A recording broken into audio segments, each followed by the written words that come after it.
તો આજ રાતોરાત કોલેજ બદલી જ નાખી. તો તમારું સ્વાગત છે મારા મેહોણી મિની વ્લોગમાં. તો હવારમાં આયરે વાદળો જોઈને મને વિચાર આવ્યો કે વિદેશના વાદળો ઇન્ડિયામાં આવી જશે કે પછી ઇન્ડિયાના વાદળો વિદેશ જેવા થઈ જશે. એટલા મારી નજર જઈ આ કબૂતર ઉપર, જે એના અડધા ટોટિયા પોણી નાખીને ચીલ કરતું હતું. અને પછી આપણે જતા બીજી કોલેજમાં, અને મૂચામાં આ કોલેજમાં આવી હતી હું તમને છેલ્લે કહ્યું.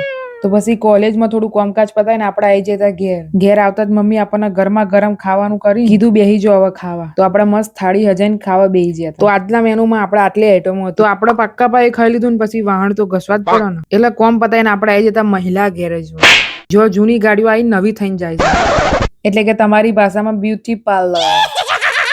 અને પછી હું અને મારી બૂન એની બેનપણીના ઘેર ગયા. તો એ બે જણો બેન હક દકની વાતો કરતી તો મેં કીધું આપણે એટલામાં એનું ગાર્ડન એક્સપ્લોર કરીએ. તો બગીચામાં એટલી જાતના ફૂલો હતા જેટલા ફીચર મારી એડિટિંગ એપમાં અને એટલા મીવાનું રમકડું ઉઠી ગયું. તો મીને મારું ઇન્ટ્રોડક્શન આલ્યું, પછી કીધું કે હું વ્લોગ ઉતારું છું તો થોડી ખુશ થઈ જાય.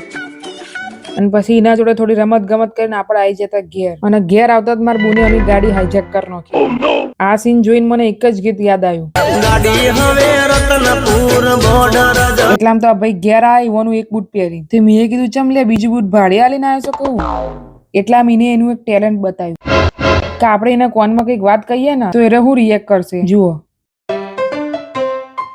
અને પછી ભાઈએ યુવાનું શસ્ત્ર લઈને વગાડવાનું ચાલુ કર્યું જ નહોતું. સન અને એનો કલાકાર. અને પછી અડધી રાતે તાત્કાલિક પ્લાન કરીને આપણે જતા ગાંધીનગર. સ્પેશિયલ આ બાઇક ચલાવવા જતા, ચમકા આપણા ઘરના વાહનો ઓછા પડી.